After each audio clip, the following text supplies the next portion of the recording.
It's my life. It's my life. Magandang araw po mga ka-garden. Tayo ngayon ay nagtitimpla po ng ating foliar. Ito po ay ang Growers Bet 1000 plus na bigay po sa atin ni Sir Romy Elegante aka Police Farmer. Salamat po sa palibreng foliar, balibre.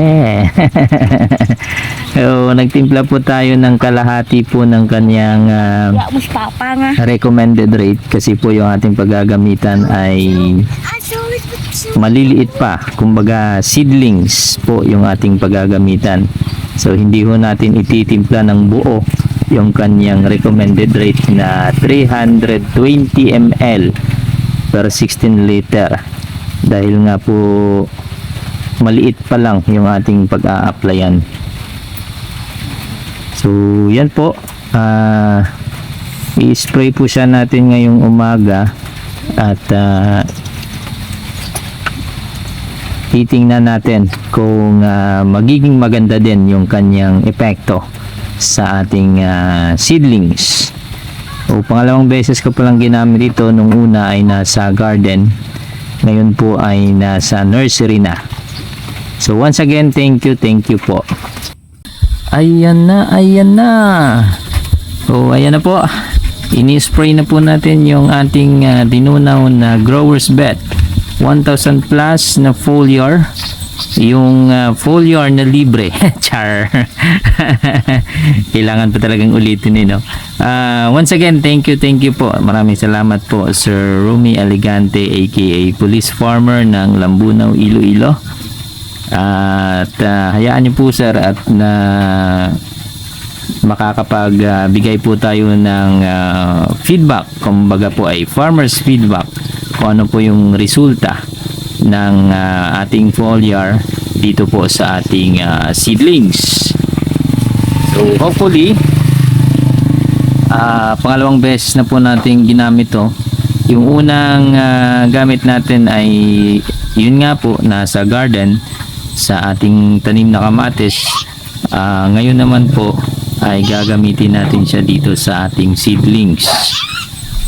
Medyo may phobia na po kasi tayo sa mga bago kasi yung mga dating nagamit natin ay nagkaroon po ng phyto effect sa atin pong seedling. So ngayon, susubukan ho natin to. Sana'y malaki pong may tulong at mapaganda po at mapabilis po yung ating seedlings para naman ho yung mga customer ho natin na nag-aantay na kung kailan po lalabas po yung ating seedlings ay maka-avail na po ng ating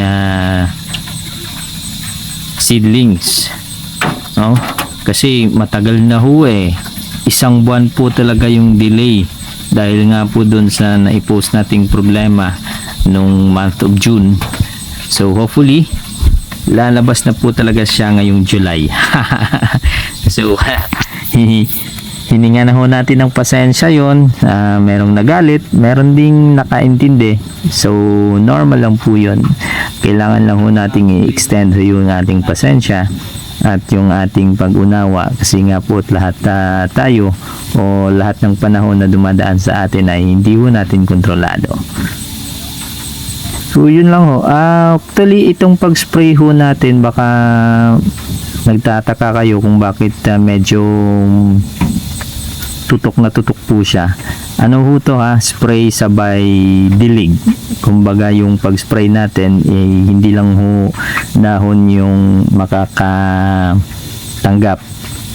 So nag-spray ho tayo ng medyo tutok or tutok para ho pati ho yung lupa at yung ugat ay makakain ho ng o matamaan po nung foliar po natin.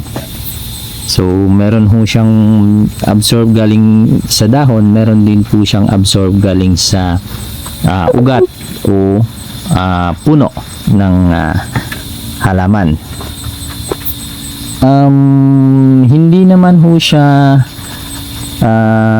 yun nga po, sabi nga ho natin kanina sa pagtimpla ho natin ay kalahati lang po ng kanyang dosage yung ating tinimpla kasi ito ho yung ating application. So kung na-full ho natin yung application, pag ganito yung kanyang timplada, pag ganito po yung application, magiging double dose po yun. Kumbaga ay mas mapatindi or mapadoble yung kanyang dosage lalo. Kasi nga na-spray mo na sa dahon, dinilig mo pa sa puno. So parang naging ano na rin po yung epekto nito, naging buo. So halos nakaubos po kami dito mga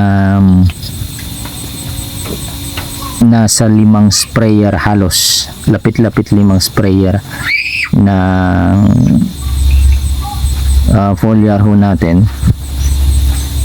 Kasi nga ho medyo maano talaga makonsumo sa tubig o makonsumo po talaga ito sa foliar natin kasi spray na sabay dilig pa. Wala lang hong halong insecticide at fungicide po ito. Sinolo application lang ho natin yung Growers Bet na 1000 plus.